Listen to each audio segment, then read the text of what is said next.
ঔষধের বাতিল খালি প্যাকেট দিয়ে যে এত সুন্দর ইউনিক ডিজাইনের ডাইনিং টেবিলের টিস্যু হোল্ডার বানানো যায়, না দেখলে বিশ্বাস করতেই পারবেন না।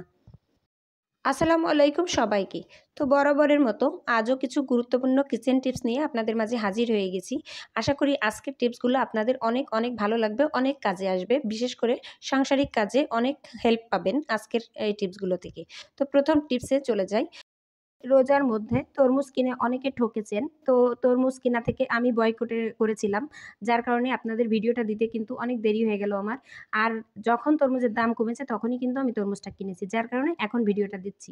তো আপনারা পাকা তরমুজ কিভাবে সহজে চিনবেন সেটা আমি একটু দেখিয়ে দিই।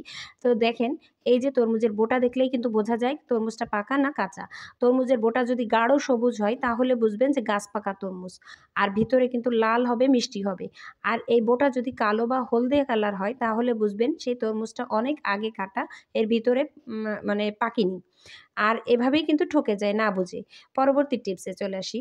তো দেখেন, এই যে তরমুজ কেনার পরে কাটার সময় আমরা কত রকম মানে ভাগ করে, করে কাটি। আমাদের সময়ও লাগে অনেক বেশি। তো এইভাবে যদি একটা চামচ দিয়ে ঘুরিয়ে, ঘুরিয়ে এইভাবে তোলা হয়, এতে করে কিন্তু তরমুজ খুব সহজে মানে অনেকখানি তরমুজ একসাথে তুলে ফেলা যায়।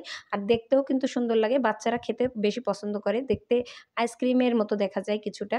মানে আইসক্রিমের মতো শেপ চলে আসে। তো যেহেতু আমার ছুরি দিয়ে ১ম এ কাটা হয়েছিল, যার কারণে কিন্তু খন্ড, খন্ড হয়ে গেছে। আর দেখেন, একদম সুন্দরভাবে নিচ পর্যন্ত উঠে এসেছে। তারপরে চলে আসছি পরবর্তী টিপসে। এই যে ঢ্যাঁড়স যখন আমরা কাটি, তো ঢ্যাঁড়স কাটতে গেলে একটা, একটা করে কাটতে গেলে কিন্তু অনেক সময় লাগে। তো আমরা একসাথে কিভাবে কাটবো সেটা একটু দেখিয়ে দিচ্ছি। এটা একদম নতুন গৃহিণী আপুদের জন্য। আর যারা পুরাতন তারা তো জানেন কিভাবে কাটতে হয়। তো নতুন গৃহিণী আপুরা দেখেন, এভাবে যদি একসাথে নিয়ে এভাবে ঢ্যাঁড়সগুলো কাটা হয়, এক একটু সময়ের মধ্যে কিন্তু অনেকগুলো ঢ্যাঁড়স কেটে ফেলা যায়। তো আশা করি নতুন আপুরা উপকৃত হবেন। এখন ঢ্যাঁড়স তো কাটলাম। এখন ঢ্যাঁড়স রান্না করতে গেলে যে অবস্থা হয়, একটা লালা, লালা ভাব চলে আসে। এটা আসলে সিদ্ধ হয়ে যায়, তারপরে লালা ভাবটা কাটে না। তো লালা ভাবটা কীভাবে কাটাবেন?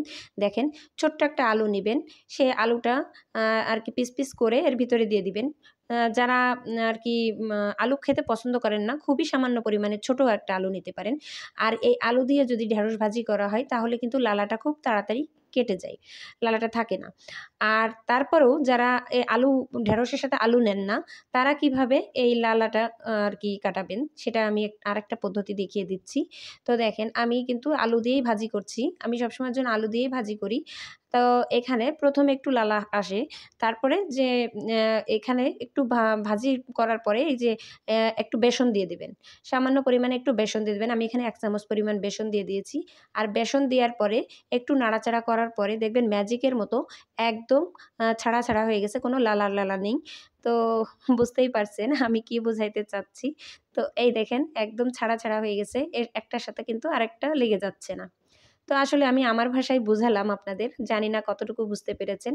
তো এটা অনেক বেশি উপকৃত হই আমি, যার কারণে আপনাদের সাথে শেয়ার করলাম। এরপরে চলে আসছি পরবর্তী টিপস। এটা অনেক, অনেক গুরুত্বপূর্ণ টিপস। তো দেখেন, এই যে ওষুধের প্যাকেট আমাদের বাসায় কত না কত আসে আর আমরা ফেলে দিই। আসলে এর কাজ যে আদৌ কোনো কিছু কাজ করা যায় কিনা আমরা জানিই না। অনেকে জানিই না। তো একটা আইডিয়া শেয়ার করলাম। এটা টিপস না, জাস্ট একটা আইডিয়া, আমার আইডিয়া আরকি। তো এই যে ওষুধের ২ টা খালি প্যাকেট নিয়ে নিয়েছি আর আমি একই শেপে কেটে নিয়েছি।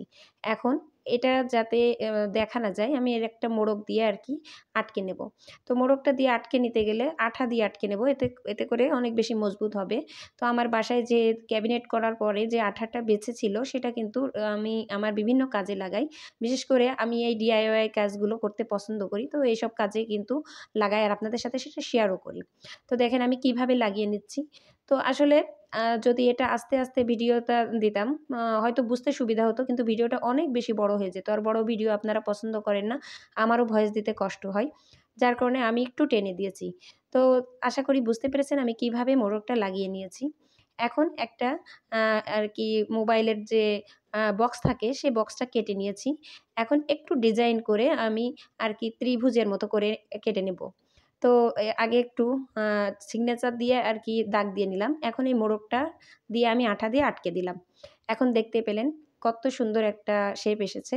আর দেখলে কি মনে হচ্ছে এটা মোবাইলের একটা আরকি কেস ছিল বা বক্স ছিল। এখন এই যে বোতলের ওষুধের যে কৌটার যে আ খালি প্যাকেটটা ছিল, এটা আমি একটু ডিজাইন করে আটকে নেব আঠা দিয়ে। তো আমি দেখেন আমি কিন্তু পুরাটাই আপনাদের সাথে শেয়ার করার চেষ্টা করছি যাতে আপনারা বুঝতে পারেন কোথা থেকে কি হলো। যাতে যদি আপনারা কেউ বানাতে চান এই ধরনের আপনারা সহজে বানাতে পারেন সেজন্য কিন্তু আমি একটু ভালো করে বুঝিয়ে দিচ্ছি। তো এই যে কর্নারটা আছে আমি কর্নারটাতে লাগালাম, এইভাবে লাগালাম। এতে করে দেখতে কিন্তু সুবিধা হচ্ছে বেশি ভালো লাগছে আরকি। এরপরে যখন ওটা জয়েন্টটা মানে আটকে যাবে এই ২ টার সাথে তখন এর নিচে আমি একটু আঠা দিয়ে আটকে দিলাম। আঠা দিয়ে আটকে দিয়ে আমি এখন বসিয়ে দিব। আর এই যে একটা বক্স কেটে আমি যে ডিজাইনটা বানিয়েছিলাম সেটার উপরে আমি এটা বসিয়ে দিচ্ছি। একটু চাপ দিলেই কিন্তু এটা বসে যাবে আর একটু বাতাস লাগলেই শুকিয়ে যাবে। এই আঠাটা একটু বাতাসেই কিন্তু অনেক টাইট হয়, সহজে খুলে যায় না। তো দেখা যায় যে আঠাটা লাগানোর পরে ৩ থেকে ৪ মিনিট একটু বাতাসে ফ্যানের নিচে রাখলে কিন্তু শুকিয়ে আসে। আর এখন কিন্তু টিস্যু হোল্ডারটা রেডি। এখন আপনাদেরকে একটু দেখাই যে কেমন হয়েছে। তো এখানে আমি একটা দানির মধ্যে কিছু ফুল নিয়েছি, আর্টিফিশিয়াল ফুল। আর একটা দানির মধ্যে কিছু সিগনেচার পেন নিয়েছি আর সামনে টিস্যু রেখেছি। তো এটা যদি ডাইনিং টেবিলের উপরে রাখা হয় সেটাও দেখতে সুন্দর দেখা যাবে। এটা ওভেন র‍্যাকের উপরে রাখলে সেটাও দেখতে সুন্দর দেখা যাবে। টি টেবিলের উপরেও রাখা যাবে বা শোপিস হিসেবেও ব্যবহার করা যাবে বা পড়ার টেবিলেও রাখা যাবে। মানে যার যেমন পছন্দ আরকি। তো আমার কাছে তো যেখানে আমি কিন্তু ভিডিওটা এখানেই করছি। কিন্তু আমি অনেক জায়গায় রেখেছি। দেখার পরে দেখেছি যে অনেক, অনেক সুন্দর দেখা যাচ্ছে। আর আপনারাও আপনাদের মূল্যবান কমেন্টের মাধ্যমে জানাতে পারেন আজকের এই টিস্যু হোল্ডারটা কেমন হয়েছে। এখন আমি ফুলটা চেঞ্জ করে দিলাম। এই দানিতে আরেক রকম ফুল রাখলাম। আর এখন আমি কিছু আ আরকি চামচ রেখে দেখাবো যে কতটা ভালো লাগছে। তো এভাবেও কিন্তু চামচ বা সিজার রেখেও ডাইনিং টেবিলের উপরে রাখা যায়। বা আমাদের যে নিত্য প্রয়োজনীয় জিনিসগুলা লাগে সেরকম কোনো কিছু রেখেও কিন্তু এভাবে রাখা যায়। এতে করে ঘরের ডেকোরেশনটাও কিন্তু বেড়ে যায়। ডেকোরেশন করা যায়। আর এটা একদম বিনা খরচে। আজকের ভিডিওটা ভালো লাগলে একটা লাইক দিয়ে দিতে পারেন। আর এই ধরনের নতুন, নতুন আইডিয়া পেতে বা কিচেন টিপস পেতে আমার চ্যানেলটি সাবস্ক্রাইব করে আমার পাশে থেকে যেতে পারেন। তো সবাই ঈদের বাড়িতে যাবেন, সাবধানে যাবেন। অবশ্যই নিজের সন্তানের দিকে খেয়াল রাখবেন। আগামীতে আবারও নতুন ভিডিও নিয়ে আমি আপনাদের মাঝে হাজির হয়ে যাব। সে পর্যন্ত সবাই ভালো থাকবেন, সুস্থ থাকবেন। আল্লাহ হাফেজ।